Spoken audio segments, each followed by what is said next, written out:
Hola, ¿qué tal? Bienvenidos un día más a vuestro canal de Cine con David.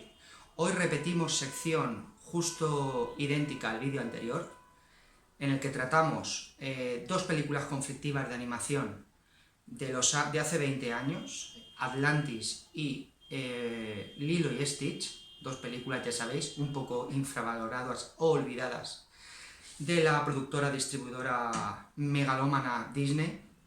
Y hoy vamos con dos películas de acción real, live action, que se dice hoy en día, para ver si se deben reivindicar o no, si merecen la pena o no, si son películas que han pasado bastante desapercibidas con el paso de los años de manera justa o injusta, y para hacer una valoración así general de dos clásicos que cabe recordar que es buen momento para ver si no has visto, como siempre digo, o volverla a ver y darse cuenta de la grandeza o no, ahora veremos, que tienen ambas.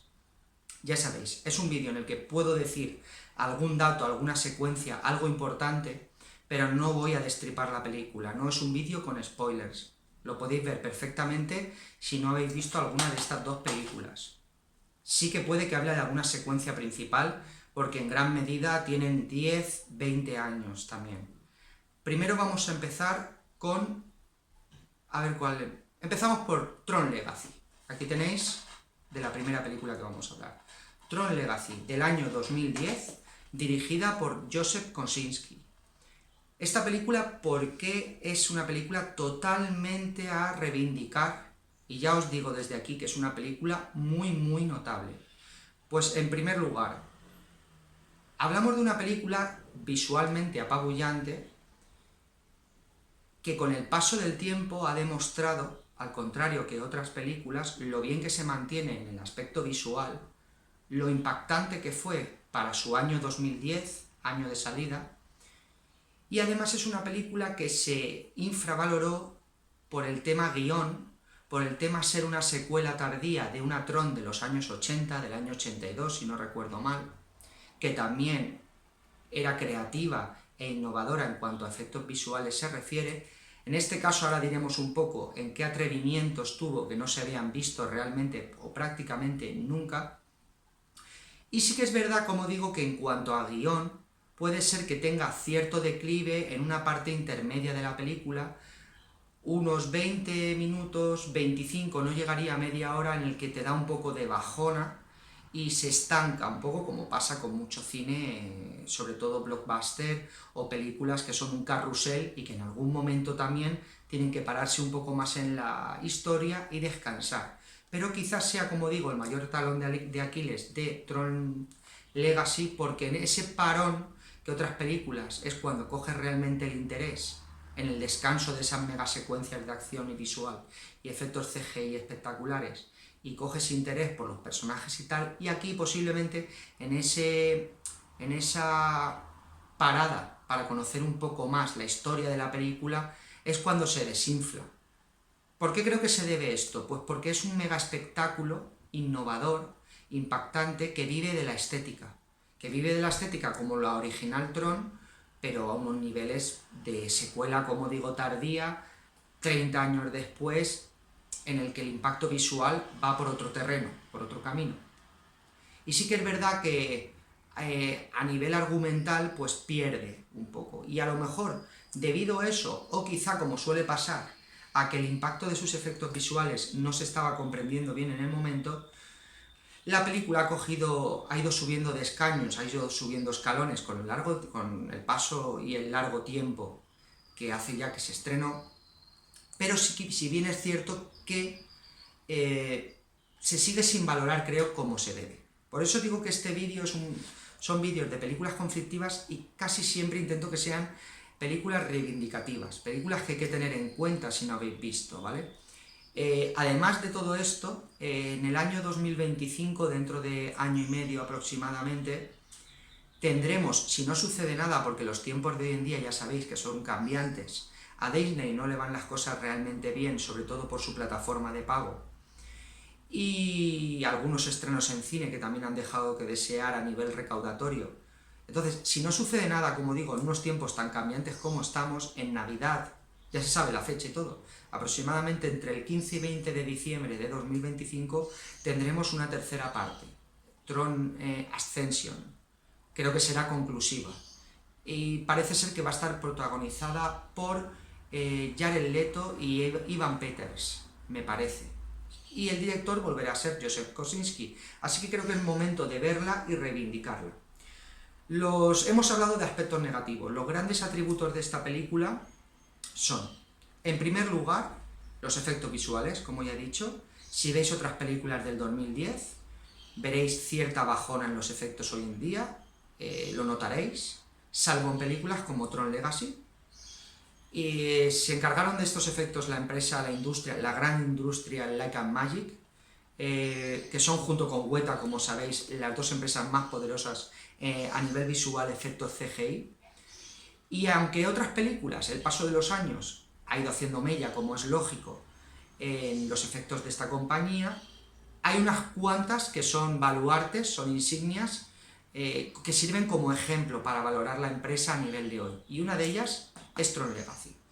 Tendríamos en 2013 Pacific Rim del gran Guillermo del Toro, la Infinity War y Endgame de los hermanos Russo, o por ejemplo Ready Player One de Steven Spielberg, que junto con Tron Legacy creo que son las mejores películas de los efectos visuales Industrial Light and Magic de los últimos 10, 15, 20 años, las que he nombrado. Eso está claro. Luego tenemos la fotografía. La fotografía es espectacular, el encuadre de la red, donde se desarrolla gran parte del metraje, es espectacular. A nivel técnico es increíble, y ya digo, a nivel estético, prácticamente más. Diseño de producción, efectos visuales, se combinan muy bien ambos para crear un gran espectáculo y una gran ambientación. Pero sin duda alguna, el gran avance fue en una de las cosas más criticadas en su momento, que es que el enemigo de la película es un humano digital, en el que se atrevieron, de manera muy valiente en 2010, a mostrarlo, la cara, los rasgos, el físico. Como muchos sabréis, es el personaje de Jeff Bridges en la época en la que creó la red, es decir, en versión joven. No nos confundamos, una nueva versión, un cambio en la cara, como pasa en la última peli de Indiana Jones y el Dial del Destino durante los primeros 20 minutos, o cuando se rejuvenecía a Iron Man. Es más bien, si la habéis visto, como la secuencia final de Rogue One, la peli de Star Wars de Gareth Edwards, cuando finalmente veíamos cierto personaje mítico creado digitalmente al 100%, con primer plano del rostro. Aquí fueron más atrevidos cuando la película es anterior, como digo, porque sale durante muchos más minutos el enemigo de la película. Con lo cual era una técnica muy arriesgada que impactaba en el momento, pero que visto a día de hoy fue un atrevimiento al nivel Tron original. Y creo que para los medios que habían les quedó muy convincente, sobre todo en cuanto a animaciones. Y luego tenemos el otro gran aspecto por el que encumbrara la película, que es la banda sonora de Daft Punk, el mejor grupo que ha existido en su propio género, nacido a partir de los 90 y que ya está retirado. Bordó una banda sonora original que no es 1, ni 2, ni 4 temas increíbles. Son muchos más que ensalzan los grandes momentos de la película, como la batalla de discos, por poner un ejemplo, la entrada a la red por primera vez, las persecuciones de motos, la gran secuencia final en el puente de salida, ¿no?, de la red. Quiero decir que a nivel de producción, de estética, de música y de efectos, es una película sobresaliente, que baja al notable debido quizá al guión. Para ser una continuación, repito, tardía, pues no está mal, pero sí que se podría haber elaborado un poquito más y no ser sencillamente ver cómo está la red a día de hoy y ser un simple rescate, un simple descubrimiento de si tu padre sigue vivo y el consecuente rescate de él, ¿no?, de huida hacia el mundo real. Así que me parece una película muy buena y le pongo un notable y os aconsejo y deseo que la veáis o la retoméis, a ver si estáis de acuerdo o no. Y como siempre digo, se puede hablar, y para eso está el canal, para hablar de cine, de si la opinión es completamente contraria. Pero me parece una continuación muy digna. Un último apunte, el director Joseph Kosinski es, entre todos los atributos que he dicho positivos de la película, el fundamento total. De origen judío, de padre judío, es un arquitecto, es lo que estudió, arquitecto real, no como pasa a veces en ciertos países y ciertas carreras de pago, un arquitecto real que se nota en su estética, en su posicionamiento, en el estilo, en la clase, a la hora de dirigir. Finalmente se ha encargado de ser director de cine, normalmente de grandes megaproducciones, blockbusters, superproducciones, y se nota esa esencia de lo que es su estudio real, su carrera. De este director tenéis, después de esto, que fue su inicio, y me parece increíble como un inicio, Tron Legacy, trabajó con Tom Cruise, tanto en Oblivion, en el que la estética también lo es todo, y luego su película más recaudatoria, su gran boom, que ha sido Top Gun Maverick, otra secuela tardía de la que se ha encargado Joseph Kosinski, al igual que en Tron. Posiblemente por eso se fijaron en él, y también tiene una estética y una manera de dirigir apabullante. Visualmente es uno de los directores con más recursos como arquitecto que es, para ser un arquitecto hoy en día de películas, un creador de películas, y saber colocar la cámara en los lugares donde vivas la acción de manera real. Aunque estés dentro de una red, la acción vivirla de manera real. De eso depende del director, depende, aparte de especialistas y técnicos en artes marciales o en lo que sea, técnicos de acción, necesitas que la cámara te acompañe, esté viva, coja la mejor toma, el mejor plano, y creo que Tron Legacy y sobre todo Top Gun Maverick son dos ejemplos perfectos para que entendáis más que de palabra, como digo, de manera visual de lo que estoy hablando. La segunda película a la que hay que reivindicar, y esta es más buena todavía, bastante más, es Tigre y Dragón, de Ang Lee, del año 2000. Esta sí que tiene ya más de 20 años. Y sí, ahora me podréis decir, David, Tigre y Dragón es reconocida. Pues no creo que tanto, no creo que tanto. En el año 2000, uno de los mejores años de cine que se recuerdan, compitieron por los Oscar tanto Gladiator como Tigre y Dragón. Los Oscar quedaron repartidos, y esta vez de manera muy justa. Esta película se llevó 4 Oscars, Gladiator 4 o 5 Oscars también. Totalmente empatado y repartido.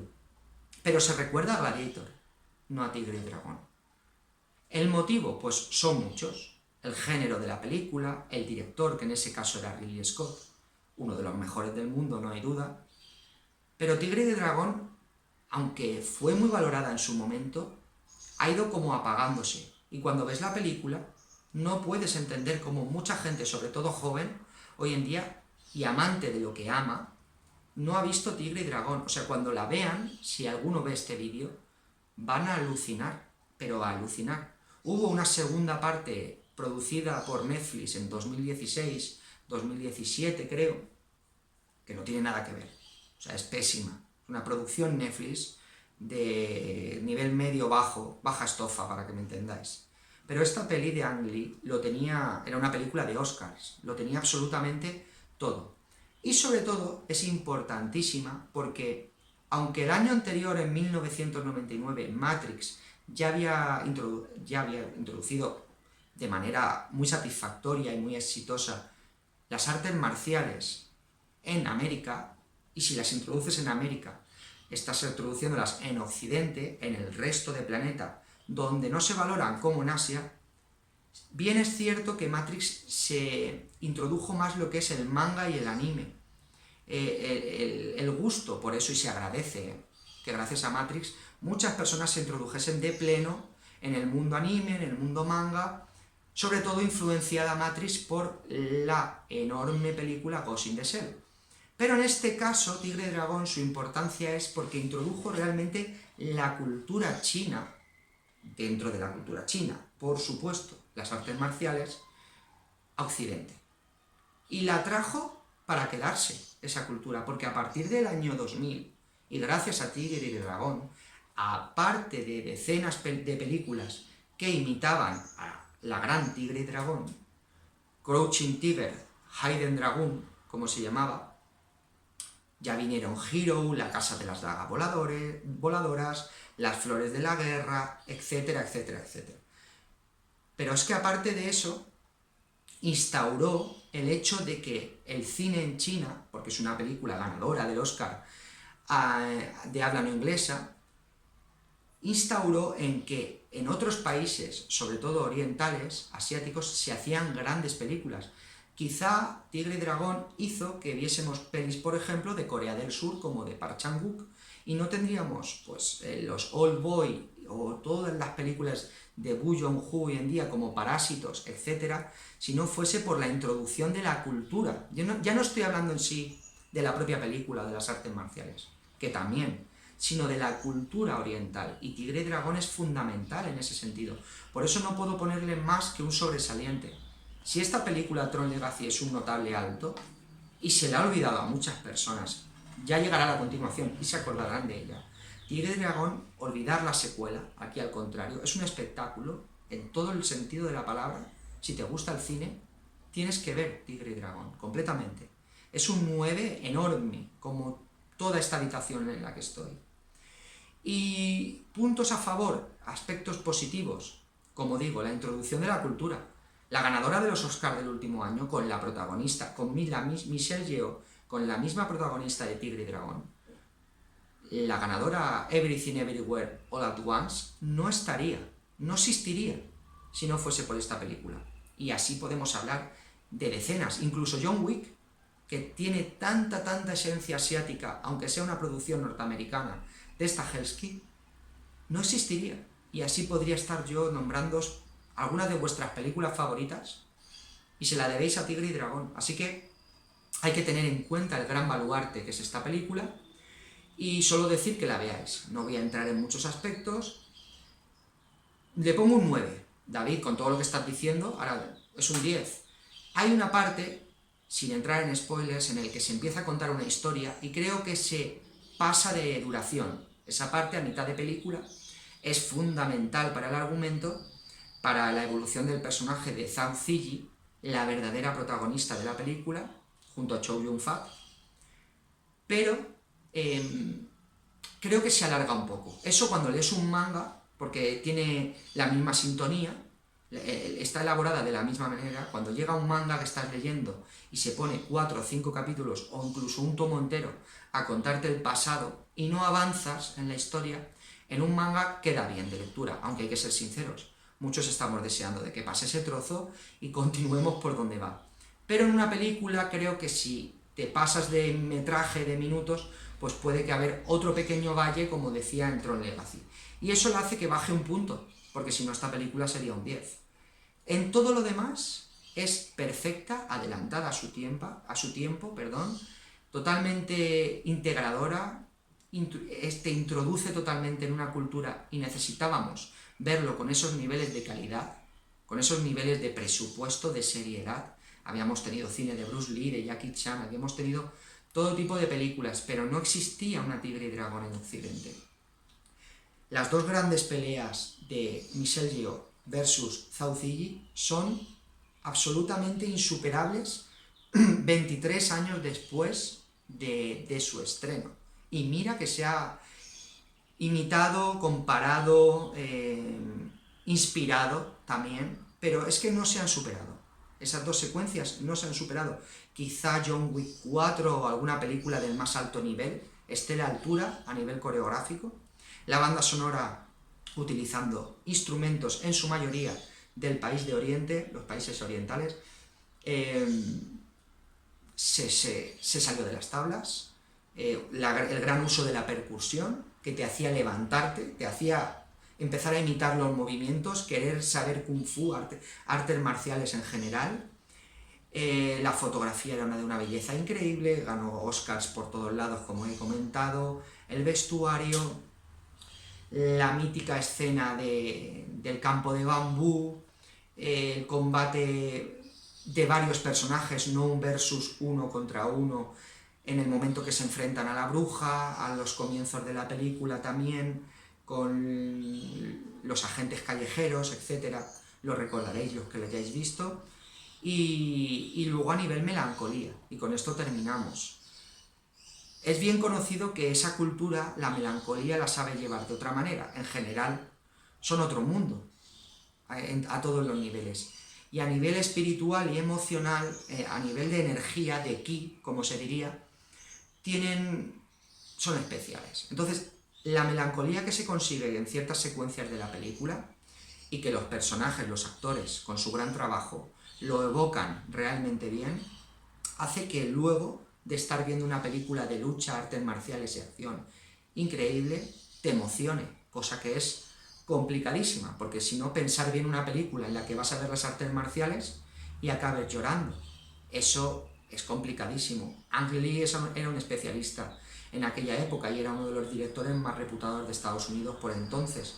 Es el director de Brokeback Mountain, para que me entendáis, por poner un ejemplo, o de Deseo y Peligro, en su cuna, en su lugar de nacimiento, a su regreso, tiempo después, que hizo también la maravillosa Deseo y Peligro. Entonces, tenéis vídeo, por cierto, en el vídeo creo que de las mejores películas eróticas, tenéis vídeo y hablo de Deseo y Peligro de Ang Lee. Así que un 9, un 8, película sobresaliente y notable, reivindicadas al máximo, no dejéis de ver Tron Legacy y Tigre y Dragón. Nos veremos de nuevo muy pronto en el canal de Cine con David. Un abrazo para todos y muy buena semana. Chao.